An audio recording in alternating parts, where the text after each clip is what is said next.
Alright y'all, so today I'm doing something I like to call making fairy tales better.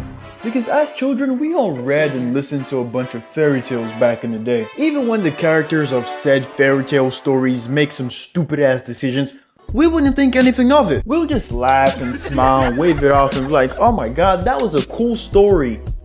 So now let's take a look at these stories with our developed and grown mind and see the flaws in these stories. So boys and girls, sit back, relax, grab some snacks, and I present to you the story of the Little Red Riding Hood. But first off, we get introduced to our character. Roll the clip. Okay, once upon a time, there lived in a certain village a little country girl, the prettiest creature who was ever seen. Really? This girl pretty? Y'all on someone, I swear to God. Her mother was excessively fond of her, and her grandmother doted on her still more. Doted? Or is that dotted? What does dotted mean? Oh, okay. This good woman had the Little Red Riding Hood made for her. It suited the girl so extremely well that everybody called her Little Red Riding Hood. Pull up to the spot, living too fast, jumping the stairs in Italy. One day, her mother, having made some cakes, said to her, "Go, my dear, and see how your grandmother is doing, for I hear she has been very ill. Take her a cake and this little pot of butter." Little Red Riding Hood set out immediately to go to her grandmother, who lived in another village. As she was going through the wood, she met a wolf.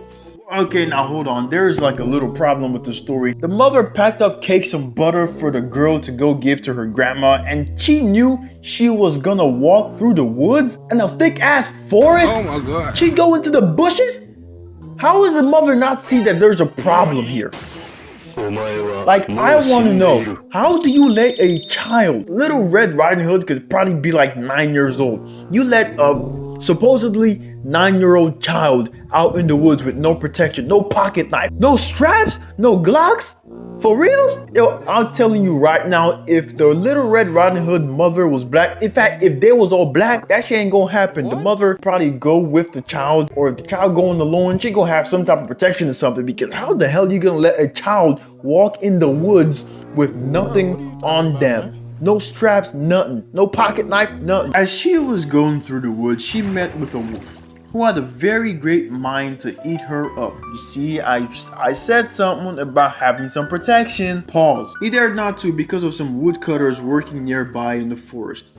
He asked her where she was going. The poor child, who did not know that it was dangerous to stay and talk to a wolf, said to him, "Now, why does a wolf talk? Like, what? I'm going to see my grandmother and carry her a cake and a little pot of butter for my mother." "Does she live far off?" said the wolf. "Oh, I say," answered Little Red Riding Hood, "it is beyond that mill you see there, at the first house in the village." "Well," said the wolf, "and I'll go and see her too. I'll go this way and you go that way, and we shall see who will be there first." Okay, for everyone reading this, there's no way this child just literally talked to a stranger and told the stranger about her whereabouts, where she's going, where she's gonna be. That is just wrong and never gonna happen ever. Except the child is pretty stupid. I mean, children are stupid these days. But listen, children, did your mother not teach you to not talk to strangers? Let alone tell the stranger where you was going?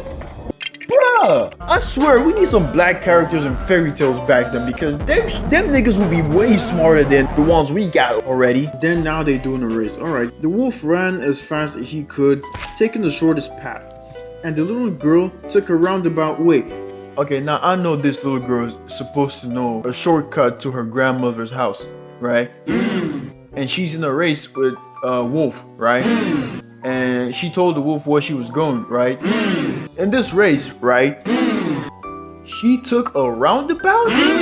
She took the long way. For realsy. Who is this bum ass kid, man? Entertaining herself by gathering nuts, running after butterflies. Now I know this kid is just sick in the head, like, bruh.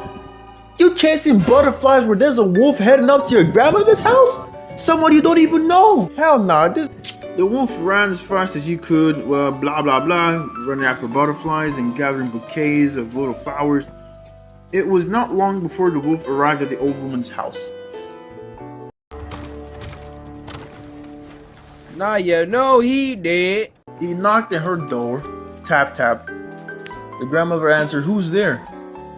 "The grandchild, Little Red Riding Hood," replied the wolf, counterfeiting her voice. So he basically just copied Red Riding Hood's voice. I don't think wolves can tweak their vocal cords to sound like little children. "Who has brought you cake and a little pot of butter sent by mother?"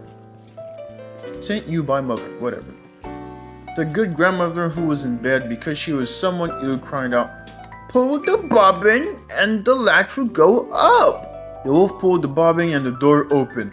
And then he immediately fell upon the good woman and ate her up in that moment. Now we all realized that the old woman was basically sick, right? And so she couldn't like get up to check who it was. Now no, this ain't happening in real life. This is not gonna happen anywhere ever. Okay, he immediately fell upon the good woman and ate her up in the moment, for it had been more than 3 days since he had eaten. What? Bro, you was that hungry? God damn, you wouldn't want to be you. He then shut the door and got into the grandmother's bed, expecting Little Red Riding Hood, who came sometime afterwards, knocked at the door, tap, tap. This kid, Jesus, your grandmother gone, man. Now you know she did. Now you know he did. Who's there? Little Red Riding Hood, hearing the big voice of the wolf, was at first afraid. Nigga, I would be scared too. I hear an unfamiliar voice coming out from my grandmother's house. Bruh, I'm about to box you. Or I'm hit the step and I hit the dash. But believing her grandmother had a cold and was hoarse, answered, "It's your grandchild, Little Red Riding Hood, who has brought you cake and a little pot of butter mother sends you." The wolf cried out to her, softening his voice as much as he could. "Pull the bobbin and the latch will go up." Little Red Riding Hood pulled the bobbin and the door open. The wolf, seeing her come in, said to her, hiding himself under the bedclothes, "Put the cake and the little pot of butter upon the stool, and come into bed with me." Pause. Massive pause. This wolf wants to eat her, but he also a predator? He a pedo? Hell, y'all didn't explain this part to us in the story. God damn. Little Red Riding Hood took off her clothes. What? Oh! Maybe just the hood. Maybe she just took off the hood and not all her clothes, because why the hell would she be taking off her clothes for the wolf to... Oh my god. Nah. She was greatly amazed to see how her grandmother looked in her night clothes and said to her, "Grandmother, what big arms you have." The grandmother replied, "All the better to hug you with, my dear." "Grandmother, what big legs you have." "All the better to run with, my child." "Grandmother, what big ears you have." "All the better to hear with, my child." "Grandmother, what big eyes you have." "All the better to see with, my child." "Grandmother, what big teeth you have got." "All the better to eat you up, nigga. That's what you get." And saying these words, the wicked wolf fell upon Little Red Riding Hood and ate her all up. And that, ladies and gentlemen, is the end of the story of the Little Red Riding Hood. Now, the moral of the story is, don't talk to strangers, kids. Please be careful out there. This is the story of yesteryear, and the moral still stands till today, alright? This kid was a certified dumbass. The mother was an inconsiderate dumbass. Why is everyone in this story a dumbass? There's just one version of the story. There's another version of the story where everyone lives, they're all safe, and the wolf got killed by the woodcutters in the area. But with this version of the story, everyone's a dumbass. Why would you let your kid go out in the woods with no protection? Why would the kid not know not to talk to strangers? Moral of the story, don't talk to strangers, kids. You know what, I'm out. I just made Little Red Riding Hood much better. And if you enjoyed it, smash the likes, hit that subscribe button. Thank you all so much for watching. I might be back with another one. If this video does well, I'll come back. Let's have a like goal of 50 likes. 50 likes and I'll do another one, all right? I bet. Thank you all so much for watching, and I'll see you in the next one.